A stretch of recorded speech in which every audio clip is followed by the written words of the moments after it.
SSLC +2 വിജയികളായ വിദ്യാർത്ഥികൾക്കായി ഉദ്യോഗ Yojana mission കേരളത്തിലുടനീളം വൻ തൊഴിൽദായക തുടർപഠന വിദ്യാഭ്യാസ ധനസഹായ പദ്ധതി നടപ്പിലാക്കുന്നു. ദേശീയ തൊഴിലധിഷ്ഠിത വിദ്യാഭ്യാസ പദ്ധതിയുടെ ഭാഗമായി വിവിധ കോഴ്സുകൾക്ക് പുറമെ മറൈൻ ആൻഡ് കണ്ടെയ്നർ ഇൻസ്പെക്ഷൻ കോഴ്സിനും പ്രവേശനം ആരംഭിച്ചു. സർവേയുടെ അടിസ്ഥാനത്തിൽ കൂടുതൽ തൊഴിലവസരങ്ങൾ സൃഷ്ടിക്കപ്പെടുന്ന മേഖലയാണ് കപ്പൽ നിർമ്മാണ, തുറമുഖ, ഗതാഗത, വ്യവസായ മേഖല.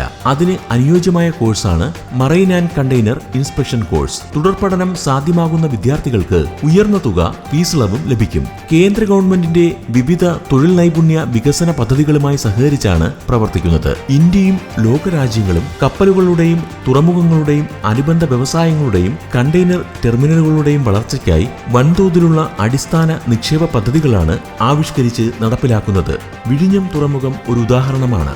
1 വർഷ കാലാവധിയുള്ള ഈയൊരു കോഴ്സ് മാത്രം വിജയകരമായി പൂർത്തിയാക്കിയാൽ തുറമുഖങ്ങളിലും ഡോക്ക് യാർഡുകളിലും കപ്പൽ നിർമ്മാണശാലകളിലും കണ്ടെയ്നർ ടെർമിനലുകളിലും തൊഴിൽ നേടുക വഴി ലഭിക്കുന്ന അനുഭവ സമ്പത്തിന്റെ അടിസ്ഥാനത്തിൽ യാത്രാ കപ്പലുകളിലും വ്യാപാര കപ്പലുകളിലും വരുന്ന തൊഴിലവസരങ്ങൾക്ക് പുറമെ ഇതുമായി ബന്ധപ്പെട്ട് കിടക്കുന്ന 20ലധികം വ്യവസായ വാണിജ്യ മേഖലകളിൽ തൊഴിൽ നേടുന്നതിനാവശ്യമായ അക്കാഡമിക് തൊഴിൽ പരിശീലനവും ലഭിക്കും. ഉദ്യോഗ യോജന മിഷൻ തൊഴിൽദായക തുടർപഠന വിദ്യാഭ്യാസ സഹായ പദ്ധതിയുടെ മറ്റു വിവരങ്ങൾ അറിയുന്നതിനും ആനുകൂല്യങ്ങളോടെ പ്രവേശനം നേടുന്നതിനുമായി ഉദ്യോഗ യോജന മിഷന്റെ അതാത് ജില്ലാ കേന്ദ്രങ്ങളുമായി ഉടൻ ബന്ധപ്പെടുക.